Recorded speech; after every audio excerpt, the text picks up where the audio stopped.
Assalamualaikum warahmatullahi wabarakatuh. Iman kepada malaikat dalam literatur dan versi berbagai agama itu malaikat diistilahkan dengan bahasa lain adalah angel, G, jadi G-nya itu tebal, angel. Di dalam literatur itu ada banyak yang menyebutkan bahwa ilmu tentang malaikat itu disebut sebagai angelologi. Jadi dalam Islam tidak dikenal secara khusus ilmu tentang malaikat. Di luar sana ada banyak yang menyebutkan bahwa khusus ilmu pengetahuan yang membahas tentang malaikat itu namanya angelologi. Dalam seni Kristen, malaikat digambarkan menyerupai manusia begitu dengan sayap burung, kemudian ada lingkaran cahaya di kepalanya dan cahaya itu cahaya berasal dari Tuhan. Ini mengisyaratkan bahwa malaikat sebenarnya diciptakan dari cahaya. Kemudian dalam menjelaskan malaikat, Taurat yang menggunakan bahasa aslinya Hebrew itu ya menggunakan kata mal'ah, ya. Mal'ah Elohim itu artinya messenger of God, atau Bani Elohim atau son of God. Dalam Injil yang masih menggunakan bahasa Hebrew sampai sekarang masih digunakan kata mal'ah atau Injil, dan kemudian diterjemahkan dalam berbagai bahasa di penjuru dunia itu. Aslinya yang masih menggunakan kata bahasa Hebrew itu masih ada kata malaikat. Dalam sebagian buku penulis Kristen ada yang mengaku bisa berbicara dengan malaikat. Misalnya dalam biografi seorang yang dianggap suci, Galgani itu dia ditulis oleh Ruopolo, itu dia mengatakan bahwa Galgani itu pernah berdialog dengan malaikat. Seorang Paulus II itu pernah berpendapat bahwa praktek pemberian nama kepada malaikat harus dihalangi, karena banyaknya literatur yang menyampaikan ada banyak nama-nama bagi malaikat, maka perlu diantisipasi jangan sampai memberikan nama-nama, karena nama-nama itu sesungguhnya tidak berdasar, kecuali memang nama-nama yang diceritakan sendiri oleh kitab suci. Kemudian malaikat itu dalam banyak literatur disampaikan bermakna dalam wujud manusia gitu. Nah, dalam Islam ya Nabi Ibrahim, Nabi Zakaria, kemudian Maryam, ibu dan Nabi Isa gitu. Tapi mungkin karena saya tidak menemukan literaturnya dalam kasus Nabi Ibrahim itu tidak diceritakan di dalam agama-agama lain kecuali dalam agama Islam gitu.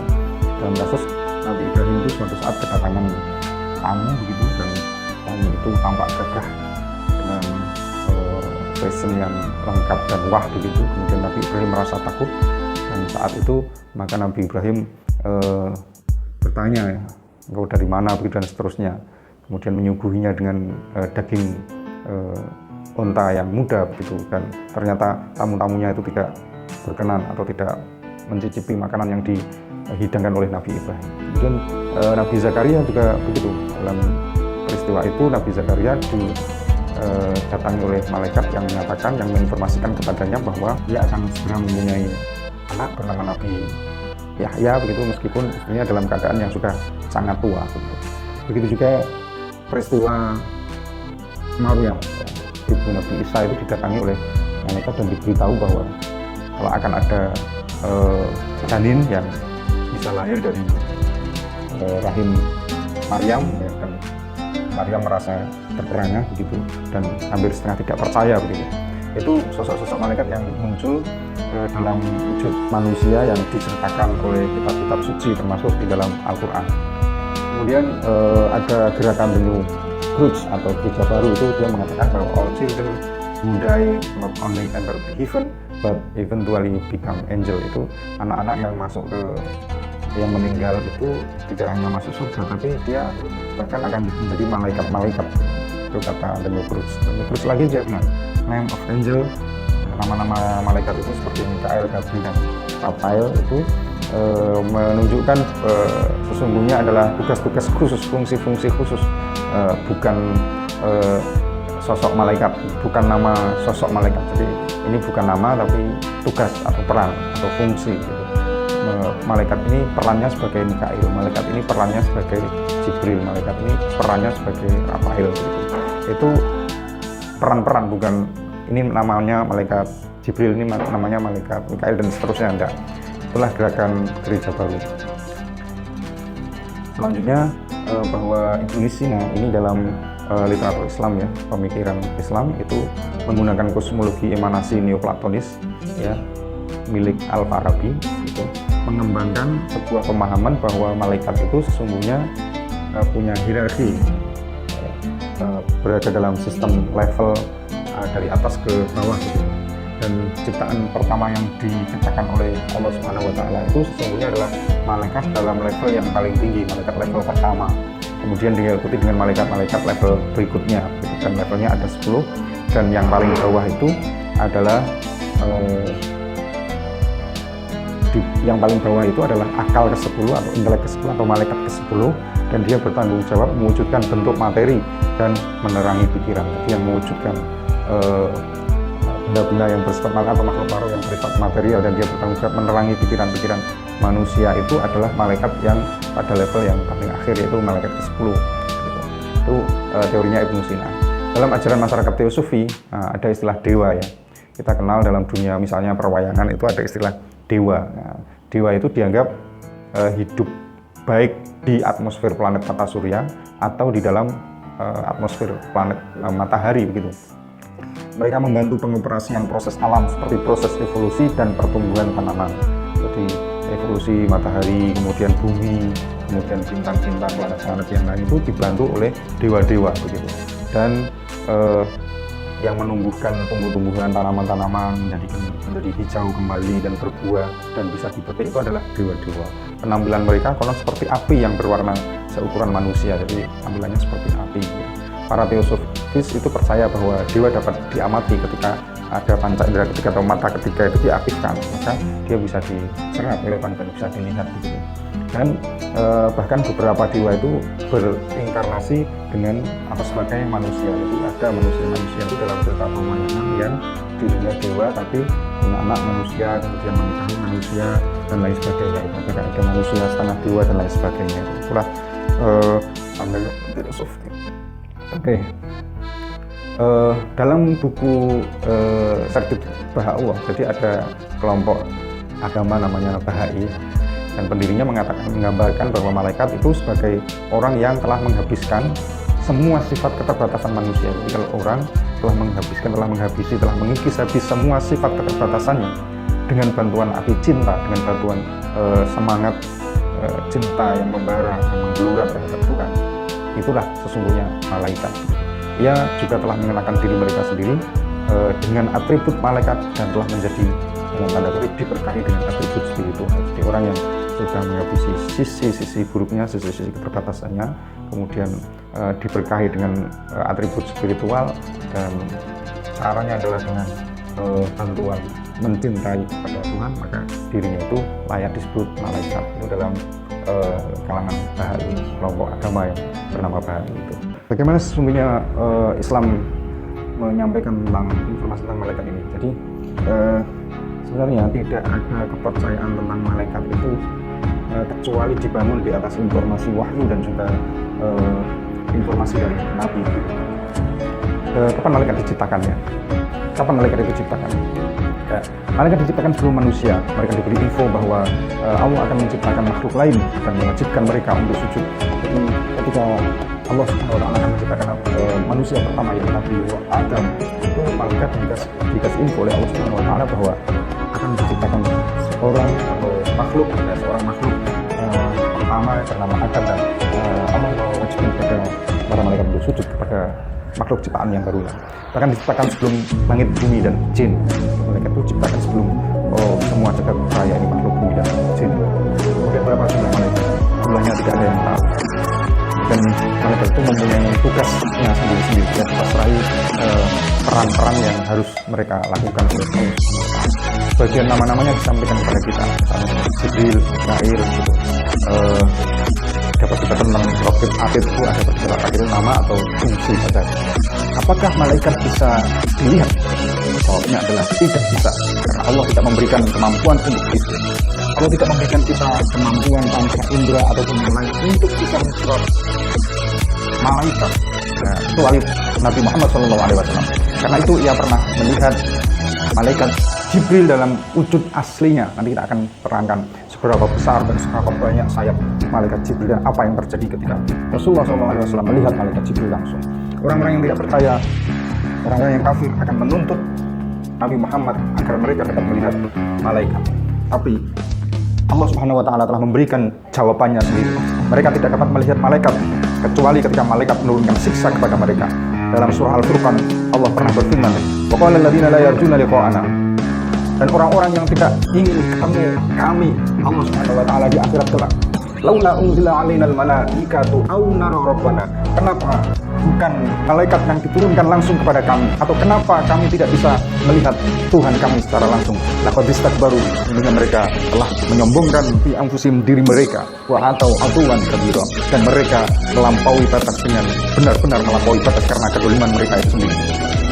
Yauma yarawnal malaikata la busra yauma idzin lil mujrimin. Ingatlah ketika hari di mana mereka bisa melihat malaikat. Pada hari itu la busra lil muslimin. Tidak ada berita baik apapun bagi orang-orang dusta. Wa yaquluna hijrun mahjura. Mereka pasti akan berkata hijrun mahjura.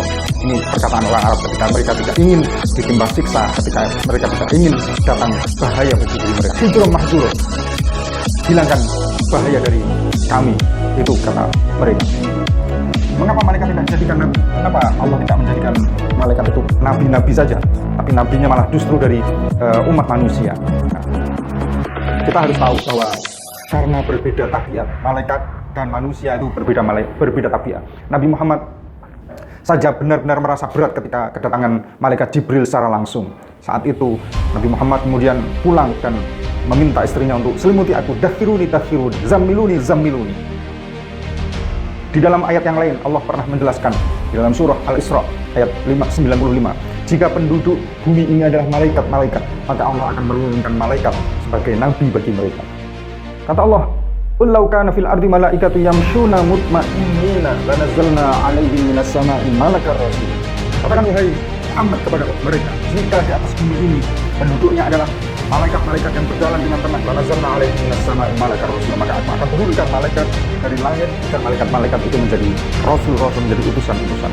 Karena itu Allah akan mengutus malaikat dalam wujud seorang laki-laki biasa sebagai semangat seorang manusia. Supaya apa? Supaya tidak berat bagi kami. Dalam surah Al-An'am pernah diceritakan, wa qalu laula unzila 'alaihi malak. Orang-orang yang tidak percaya berkata kepada Muhammad, kenapa tidak malaikat saja yang diturunkan kepada Muhammad langsung? Karena mereka tidak tahu bahwa memang sesungguhnya yang diturunkan kepada Nabi Muhammad adalah malaikat. Walau anzalna malakal laqudiyal amru tsumma la yunzurun, kata Allah. Walau anzalna malakal laqudiyal amru tsumma la yunzurun. Oh, andai saja aku turunkan malaikat benar-benar kepada mereka, maka urusan itu menjadi selesai, maka kehidupan mereka akan menjadi selesai. Tsumma la yunzurun, dan mereka tidak akan pernah diberi penangguhan untuk bisa mengelak dari siksa yang akan diturunkan malaikat. Walau ja'alnahu malakan, seandainya Nabi itu seorang malaikat, la ja'alnahu rajulan, maka kami akan jadikan malaikat itu ketika berdakwah kepada manusia-manusia itu sebagai seorang laki-laki biasa. Wala labasna 'alaihim ma yalbisun, dan aku pastikan mereka akan ragu sebagaimana keraguan mereka selama ini. Karena itu orang yang menuntut agar bisa melihat malaikat itu semata menghina dan meremehkan. Toh seandainya terjadi, pasti mereka tetap tidak mau mempercayainya. Malaikat diciptakan dari cahaya. Hadis Rasul, khuliqatil malaikatu min nur wa khuliqal jannu mimma rijim minar wa khuliqal insanu mimma wusifa lakum. Jadi malaikat itu dari cahaya, jin dari api, dan manusia dari apa yang kita tahu ini sekarang ini. Malaikat bertasbih sepanjang waktu, yusabbihuna al-laila wan nahara la yafturun. Begitu kata Allah dalam surah Al-Anbiya ayat 20. Kemudian kita tahu bahwa malaikat itu mempunyai tugas-tugas. Bagaimana kita percayai? Yang pertama adalah ada malaikat yang menopang arus atau memikul arus dalam surah Ghafir ayat 7. Alladzina yahmiluna al-arsya wa man hawlahu yusabbihuna bihamdi rabbihim wa yu'minuna bihi wa yastaghfiruna lil ladzina amanu. Malaikat-malaikat yang memikul arus dan orang malaikat-malaikat di sekitarnya itu yusabbihuna bihamdi rabbihim, mereka bertasbih dengan memuji Tuhan mereka, wa yu'minuna bihi, dan beriman kepada Allah, wa yastaghfiruna lil ladzina amanu, dan mereka memintakan ampun kepada untuk orang-orang yang beriman. salah satu tugas malaikat. Ada tugas lagi yaitu menurunkan wahyu. Kata Allah dalam surah Asy-Syu'ara ayat 193, nazala bihir ruhul amin. Al-Qur'an itu dibawa turun oleh seorang nabi, seorang malaikat. Al-Ruhul amin. Ada apa yang ditakuna minal munzirin kepada hatimu langsung wahai Muhammad supaya engkau termasuk orang-orang yang memberi peringatan. Jadi ada malaikat yang bertugas menurunkan. Ada malaikat yang menjaga manusia. Kata Allah dalam surah Al-Infitar ayat 10 sampai 12. Wa inna 'alaikum lahafizin. Wa inna 'alaikum lahafizin. Nah, klik-klik kayak gini sudah sorry ya. Dulu pernah mantan juara RT. Atau RT pesertanya hanya 2 ya. Satu pilek lah. Wa inna 'alaikum lahafizin, sesungguhnya pada diri kalian itu ada orang, ada malaikat yang mengawasi, yang menjaga kalian. Kiraman katibin, ia atau mereka itu mulia di sisi Allah Subhanahu wa taala dan mencatat. Kiraman katibin ya'lamuna ma taf'alun, dia tahu apa yang kalian kerjakan.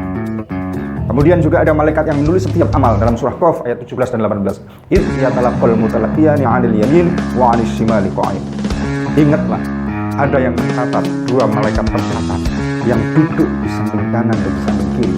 Ma yalfizu min qaulin, tidak ada perkataan illa ladaihi raqibun 'atid, kecuali di samping perkataan-perkataan itu ada malaikat yang mengawasi dan siap mencatat. Selanjutnya adalah malaikat pencabut nyawa. Kata Allah dalam surah An-Nahl, alladzina tatawaffahumul malaikatu zalimi anfusihim. Orang-orang yang tidak percaya itu ketika dicabut nyawanya oleh malaikat zalimi anfusihim, dalam keadaan zalim terhadap diri mereka, al-qamus salama ma kunna na'malu min su', maka mereka pasrah dan mereka berkata, ma kunna na'malu min su', kami tidak pernah melakukan sesuatu yang jelek apapun. Bala, malaikat pencabut nyawa. Selanjutnya adalah malaikat yang menjaga surga. Dan Allah dalam surah Ar-Ra'd, wal malaikatu yadkhuluna 'alaihim min kulli bab. Malaikat-malaikat penjaga surga itu masuk ke surga dari segala pintu. Salamun alaikum bima sabartum fa ni'ma uqbad-dar. Maka mereka akan berkata kepada penduduk-penduduk surga itu, Salamun alaikum, assalamualaikum, keselamatan bagi kalian bima sabartum, karena engkau telah sabar di muka bumi. Kemudian fa ni'ma uqbad-dar, alangkah indahnya dunia atau rumah yang paling akhir ini.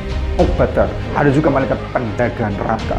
Kata Allah dalam surah At-Tahrim ayat 6, ya ayyuhalladzina amanu qu anfusakum, jagalah diri kalian, wa ahlikum, dan keluarga kalian, naro, dari neraka, wa quduhan nas wal hijarah, yang bahan bakarnya adalah manusia dan batu-batu, alaiha malaikatun ghiladun syidad, ada malaikat-malaikat yang kasar dan keras, ghiladun syidad, kasar dan keras. Itulah di antara sekian tugas yang diberikan oleh malaikat oleh Allah Subhanahu wa taala sebagaimana tersebut dalam banyak ayat di dalam Al-Qur'an. Selanjutnya adalah pertanyaan, apakah malaikat bisa meninggal? Jawabnya bisa. Kata Allah dalam surah Al-Qasas ayat akhir, wa kullu syai'in halikun illa wajhah, segala sesuatu binasa kecuali Allah Subhanahu wa taala. Kata Allah dalam surah Az-Zumar ayat 68, wa nufikha fis-suri fasa'iqa man fis samawati wa man fil ardi illa man syaa Allah. Dan ketika ditiup sangkakala, maka binasalah, meninggallah semua orang yang ada di muka bumi dan juga orang yang ada di langit kecuali yang dikehendaki oleh Allah. Fa idza nufikha thumma nufikha fihi ukhra, kemudian ditiuplah pada kedua kali, fa idza hum qiyamun yanzurun, maka kemudian mereka bangun dari kuburnya dan mereka menunggu-nunggu kepastian dari Allah Subhanahu wa taala. Dalam sebuah tafsir disebut sebuah perkataan atau pendapat dari Ibnu Katsir, yukhbiru ta'ala anna jami'a ahlil ardi sayantabuna wa yamutuna ajma'in. Allah mengabarkan kepada kita bahwa penduduk semua yang ada di muka bumi ini akan sirna dan juga meninggal semua. Bukan ada ahli samawati illa ma syaa Allah, dan juga penduduk langit kecuali yang Allah kehendaki. Wala ta'hadun siwa wajibun karim, dan tidak ada satupun yang tersisa kecuali Allah sendiri yang Maha Mulia. Fa inna Rabba ta'ala la yamutu, sesungguhnya Allah Ta'ala ini tidak akan pernah mati. Bal huwal hayyul ladzi la yamutu abada, Allah lah yang maha hidup dan tidak pernah akan mati selamanya. Kita sampaikan juga lagi pendapat Ibnu Taimiyah. Kata Ibnu Taimiyah, alladzi alaihi aktsarun nasi anna jami'al khalqi yamutu. Apa yang menjadi pendapat kebanyakan para ulama adalah bahwa semua makhluk di dunia ini meninggal, termasuk malaikat, hatta malaikat wa hatta Israil al-malikul maut, bahkan termasuk malaikat Israel pencabut nyawa, malaikat kematian itu sendiri. Dan diriwayatkan dalam hadis, ada hadis marfu yang hadis itu sampai kepada Rasulullah Shallallahu Alaihi Wasallam. Di dunia lain sana ada para filosof, orang Yahudi dan orang Nasrani yang mengatasnamakan dirinya Muslim atau kelompok Ikhwan Shofar. Mereka percaya bahwa malaikat adalah akal atau intelek. Jadi malaikat itu adalah akal kita atau intelektual kita. Bahkan malaikat adalah Tuhan-Tuhan yang tidak bisa meninggal. Itu kata mereka. Sesungguhnya bertentangan dengan Al-Quran dan juga hadis Rasulullah SAW. Apakah malaikat itu adalah akal atau intelek? Jawabannya ada di Allah. Malaikat adalah hamba-hamba. Di dalam surah An-Nisa ayat 172, kata Allah, la yastankifal masihu ayyakuna 'abdan lillah walal malaikatul muqarrabun. Sama sekali tidak pernah enggan ayyakuna 'abdan lillah. La yastankifal masihu ayyakuna 'abdan lillah. Sama sekali tidak pernah enggan Isa al-Masih itu untuk menjadi hamba Allah. Walal malaikatul muqarrabun. Begitu juga para malaikat yang dekat. Para malaikat-malaikat itu semuanya adalah hamba Allah. Kemudian dalam surah Al-Anbiya ayat 26, faqalu takhadallahu walada. Mereka berkata bahwa Allah punya anak-anak. Subhanahu, sesungguhnya maha suci Allah. Bal ibadu mukramun. Para malaikat itu adalah hamba-hamba yang dimuliakan oleh Allah Subhanahu wa taala. La yasbiqunahu bil qaul. Mereka tidak pernah mendahului perkataan Allah Subhanahu wa taala. Wa hum bi amrihi ya'malun. Dan mereka terhadap perintah Allah itu selalu akan melakukan. Malaikat itu bagian dari yang gaib, yang metafisik. Nah, mereka ada yang mengatakan bahwa ashabul a'raf itu sesungguhnya malaikat. Dari pendapat, ini pendapat. Wa bainahuma hijab, di antara penduduk neraka dan penduduk surga itu ada hijab, ada penghalang. Wa al a'rafi rijalun ya'rifuna kullam bisimahum. Di situ ada yang menafsirkan bahwa yang berada di hijab di antara neraka dan surga itu adalah para malaikat. Nah, sesungguhnya mereka adalah bukan. Mereka adalah manusia-manusia. Rijal, kata Allah Subhanahu wa taala. Kemudian malaikat tidak mempunyai jenis kelamin. Dalam surah Az-Zukhruf Allah pernah menyampaikan kepada kita, wa ja'alul malaikata alladziina hum 'ibadur rahmani inatha. Mereka menjadikan perempuan-perempuan yang sesungguhnya adalah hamba-hamba Allah yang mulia itu, hamba-hamba Allah yang maha kasih sayang itu mereka jadikan sebagai perempuan. Asyahidu khalqahum, apakah mereka menyaksikan penciptaan mereka? Satuktabu syahadatuhum, sesungguhnya kesaksian atau pendapat mereka itu akan dicatat, wa yus'alun, dan akan dimintai pertanggungjawaban, kata Allah dalam surah Az-Zukhruf. Ya, yang terakhir kita akan membahas tentang ukuran malaikat, seberapa besar malaikat itu. Ya. Yang pertama adalah besarnya sayap malaikat. Sebuah hadis diriwayatkan dari Abdullah bin Mas'ud. Qala Rasulullah sallallahu alaihi wasallam, ra'a Rasulullah sallallahu alaihi wasallam Jibril fi suratihi.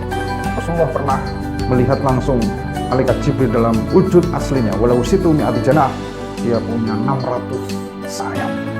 Kullu janahin minha qad saddal ufuq. Setiap dari 600 sayap itu bisa menutup ufuk, baik selatan maupun utara, baik timur maupun barat. Yasqutu min janahihi minat tahawil. Dari sayap-sayapnya itu, bukan saya patahkan ya, dari sayap-sayapnya itu jatuh warna-warna, batur dan juga mutiara-mutiara, wal yakut dan juga yakut. Ya. Mallahu bihi alam, yaitu Allah sendiri yang mengetahui akan hal itu. Ya. Yang kedua adalah besarnya malaikat Jibril sendiri. Tadi sudah dikatakan sayapnya 600 sayap dan setiap sayap itu menutup ufuk selatan dan ufuk utara. Maka ini besarnya malaikat Jibril itu. Kalau Rasulullah SAW wasifan Jibril, Rasulullah pernah bersabda tentang karakter malaikat Jibril. Ra'aituhu munhabitan minas sama.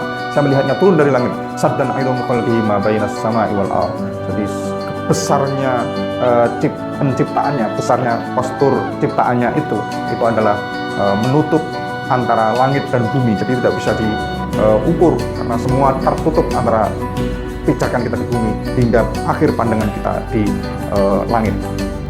Sebuah hadis yang diriwayatkan oleh Jabir bin Abdullah dari Nabi sallallahu alaihi wasallam qala, "Udunali an uhadditha an malakin min malaikatillahi min hamalatil arsy."